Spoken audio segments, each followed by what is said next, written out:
Alors, aujourd'hui, on va décortiquer une idée, disons, assez folle. C'est celle d'Helium, un projet qui veut rien de moins que construire un réseau de télécommunications mondial, mais un réseau qui serait entièrement décentralisé, c'est-à-dire qu'il appartiendrait à ses propres utilisateurs. Leur slogan, c'est Own the Air, posséder l'air. C'est puissant, non? La promesse derrière, elle est super simple. Au lieu de toujours dépendre des grands opérateurs télécoms, imaginez, n'importe qui pourrait devenir un petit opérateur, partager sa connexion et en plus être payé pour ça.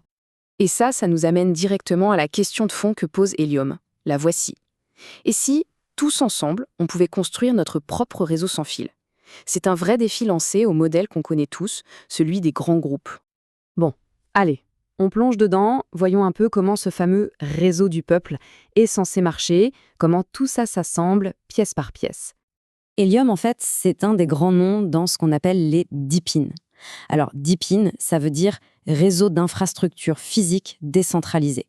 L'idée, c'est de créer de vrais réseaux physiques, comme le Wi-Fi ou la 5G, mais qui sont détenus et gérés par les gens qui les utilisent.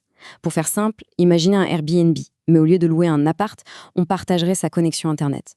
C'est un secteur qui explose en ce moment, et ça montre bien la tendance.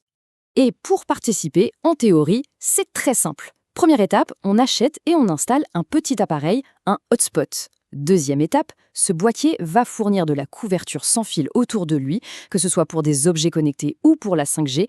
Et enfin, troisième étape, la plus intéressante pour beaucoup, en échange de cette couverture, les propriétaires de ces hotspots gagnent des récompenses sous forme de crypto-monnaie.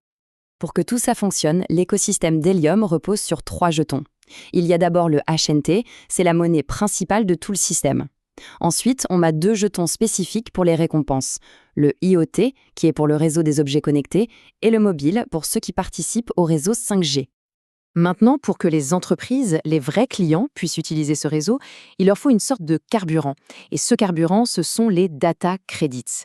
C'est un jeton un peu spécial qui sert uniquement à payer pour envoyer des données sur le réseau. Et point très important, sa valeur est fixe, elle est liée au dollar. Ça permet aux entreprises d'avoir des coûts stables et prévisibles. Et au cœur de la machine, le moteur économique fait tourner tout ça. C'est ce qu'on appelle le modèle Burn and Mint. Alors comment ça marche? C'est simple. Pour utiliser le réseau, une entreprise doit d'abord acheter des jetons HNT sur le marché. Ensuite, elle doit les détruire de manière permanente. On dit qu'elle les brûle. Et c'est en brûlant ces HNT qu'elle obtient les fameux data credits.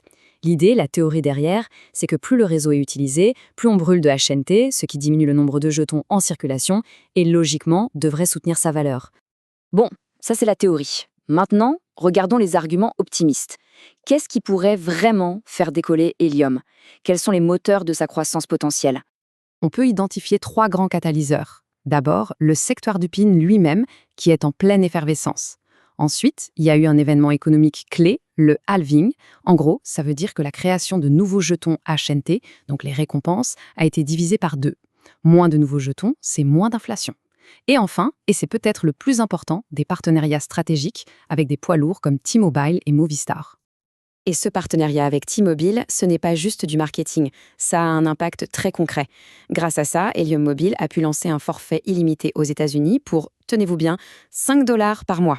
C'est une offre incroyablement agressive, ça montre vraiment le potentiel du modèle pour casser les prix pour le consommateur final. Ok, ça c'est le côté pile. Mais après cette vision optimiste, il est temps de regarder le côté face. Revenons un peu sur Terre et voyons les obstacles bien réels, surtout économiques, auxquels le réseau fait face aujourd'hui. Rappelez-vous, on a dit que tout le modèle économique d'Helium, c'est une sorte de balance. D'un côté de la balance, on a les récompenses qu'on donne aux gens pour qu'ils construisent le réseau. De l'autre côté, on a l'argent qui rentre grâce à l'utilisation réelle de ce réseau. La grande question, la voilà. Est-ce que cette balance est à l'équilibre aujourd'hui? Regardons d'abord le côté utilisation. Chaque jour, les revenus générés par le réseau représentent environ $50 000 de HNT qui sont brûlés. Ça, c'est la demande réelle.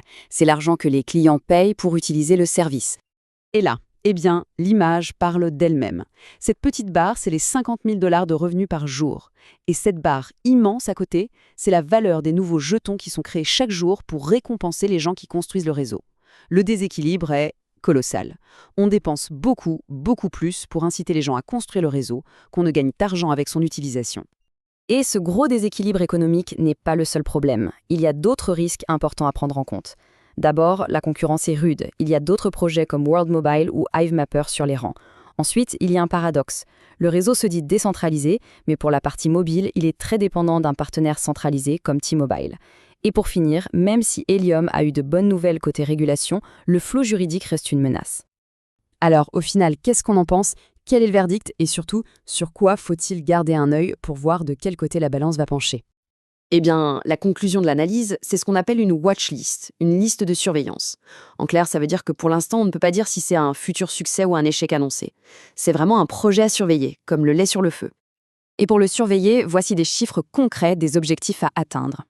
Pour que le projet soit sur la bonne voie, il faudrait que les revenus quotidiens, le burn, représentent une part bien plus importante des nouvelles émissions. Il faudrait aussi dépasser les 500 000 hotspots actifs, puis les 2 millions d'utilisateurs quotidiens, et enfin que les revenus de la partie mobile grimpent au-delà des 5 millions de dollars par mois. Pour conclure, on ne peut pas enlever ça à Helium. Ils ont réussi un véritable exploit en construisant un réseau physique immense, mondial. Mais ça nous laisse avec une question fondamentale, un grand classique de la tech. Est-ce que la stratégie du « si vous le construisez, ils viendront » est vraiment un modèle économique qui tient la route? Toute la question est là. Et la réponse décidera de l'avenir de ce fameux réseau du peuple.